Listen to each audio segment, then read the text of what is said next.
sur Pause Matinale. Je suis très content de pouvoir prendre un nouveau temps avec vous aujourd'hui et de vous partager ce thème ami ou maître de l'argent.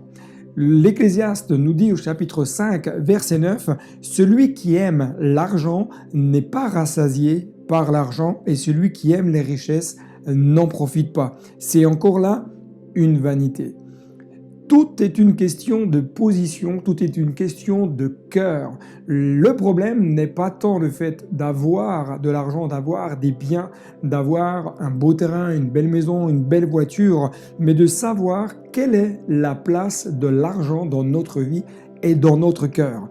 Pour certains, l'argent est devenu un véritable piège dans leur vie. L'argent est devenu pour eux comme une forme d'étreinte dans leur existence qui a amené une ruine. Pour certains, l'argent est devenu un véritable piège. J'espère que ce n'est pas votre cas. En 2017, beaucoup de célébrités ont eu des problèmes financiers. Nicolas Cage, vous connaissez cet acteur célèbre, cet acteur américain et bien connu du public, mais cet homme avait un goût incommensurable pour les richesses, un goût incommensurable pour le luxe, les voitures de luxe, les nombreuses villas. Il a même eu 2 îles privées, des bateaux, des animaux exotiques, etc. Il est dit qu'il a gagné près de 200 millions de dollars et il a vendu presque tous ses biens pour faire face à ses dettes qu'il n'a toujours pas, à l'heure actuelle, en tout cas c'est ce qu'il disait en 2017. En 2017, il n'avait toujours pas fini de régler ses dettes. Mike Tyson, vous connaissez ce boxeur légendaire, c'est peut-être pour certains leur génération, pour d'autres non, vous allez peut-être découvrir ce boxeur, mais Mike Tyson s'est retrouvé sur la paille en 2003, malgré les 400 millions de dollars qu'il avait ramassés pendant sa carrière. Il a dépensé toute cette fortune dans des villas, des voitures de luxe, avant de se retrouver avec des dettes de plus de 50 millions de dollars. Imaginez, il avait 400 millions de dollars qu'il avait ramassés durant sa carrière professionnelle et il a tout dilapidé à un tel point qu'il s'est retrouvé avec des dettes de plus de 50 millions. Chris Tucker, cet acteur que vous connaissez peut-être, qui a tourné dans Rush Hour 1, 2 et 3, Chris Tucker a gagné 50 millions de dollars. Comme toutes les célébrités, il a vécu dans le luxe, mais il a été rattrapé par des taxes non payées entre 2001 et 2006. Il a dû vendre tout ce qu'il possédait et il s'est retrouvé ruiné. Val Kilmer, pour ceux à qui ce nom ne dit rien, c'est l'interprète de Batman. Après avoir gagné une grosse fortune, il a tenté d'échapper aux taxes qui l'ont rattrapé. Il a donc vendu son ranch de 2200 hectares à moitié prix pour faire face à ses dettes. Et force est de constater que l'amour de l'argent conduit tôt ou tard à une soif de vouloir plus. L'amour de l'argent nous conduit à désirer davantage de richesse. Cet amour nous amène à avoir un désir croissant que je qualifierais de malsain. Vouloir impérativement plus, gagner plus pour quelque part s'enrichir davantage au détriment de beaucoup de choses peut devenir un véritable piège. Et l'Ecclésiaste dira que c'est une vanité. C'est une vanité que de courir après les richesses. C'est une vanité de courir après tous ces biens temporels qui, en fin de compte, tous ces biens n'apporteront jamais la paix de l'âme. Tous ces biens n'apporteront pas le salut. Tous ces biens n'apporteront jamais le bien-être intérieur. L'argent n'a jamais pu payer le ciel. L'argent n'a jamais pu ouvrir les portes du ciel à qui que ce soit. L'argent n'a jamais pu pardonner les fautes de qui que ce soit. Jamais un pécheur ne pourra rentrer au ciel en monnayant son salut. Paul dira, 1 Timothée chapitre 6, verset 10, un texte que vous connaissez, « L'amour de l'argent est en effet à la racine de tous les maux. En s'y livrant, certains se sont égarés loin de la foi et se sont infligés eux-mêmes bien des tourments. » Paul ici parle bien de quoi? Il nous parle de l'amour de l'argent.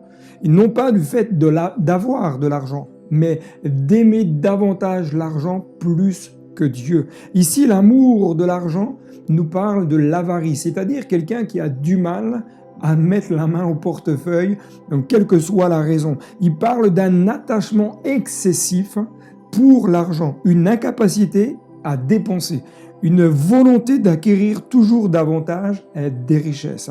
L'amour de l'argent est une racine qui peut conduire malheureusement aussi le cœur du croyant à se détourner de la foi.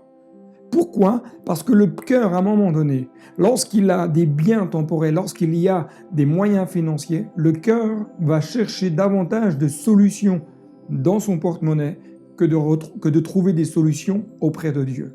Lorsqu'il y a de l'argent, lorsqu'il y a des finances, le cœur aura beaucoup plus tendance à s'appuyer davantage sur ses richesses que de s'appuyer sur celui qui donne toutes ces richesses.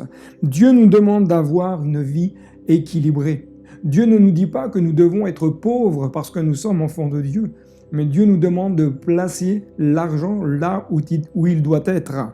Dépenser, oui, mais avec sagesse et selon nos besoins.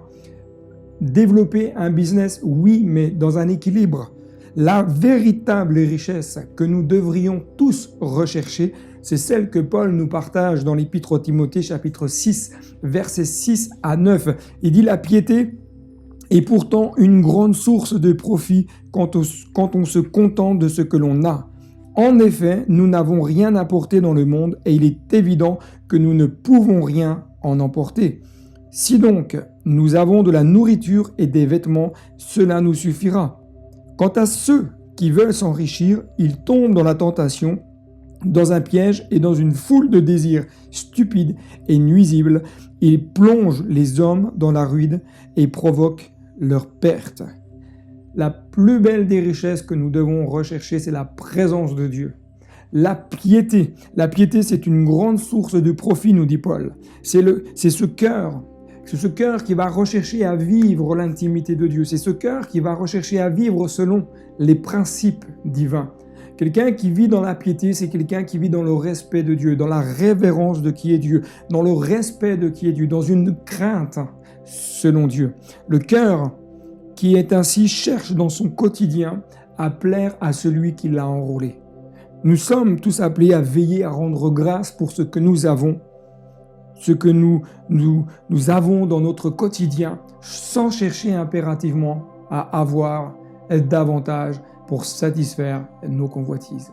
Nous sommes appelés à veiller au quotidien, chers amis, et surtout appelés à rendre grâce, appelés à remercier Dieu pour ce que nous avons sans chercher impérativement à s'enrichir dans un mauvais but et pour un mauvais objectif. Soyons de ceux qui vont rechercher la richesse de la piété, la richesse de la présence de Dieu, la richesse de cette relation avec Dieu.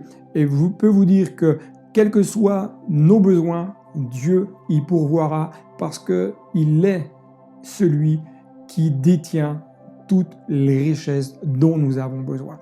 Que Dieu vous bénisse et je vous dis à très bientôt sur Pause Matinale.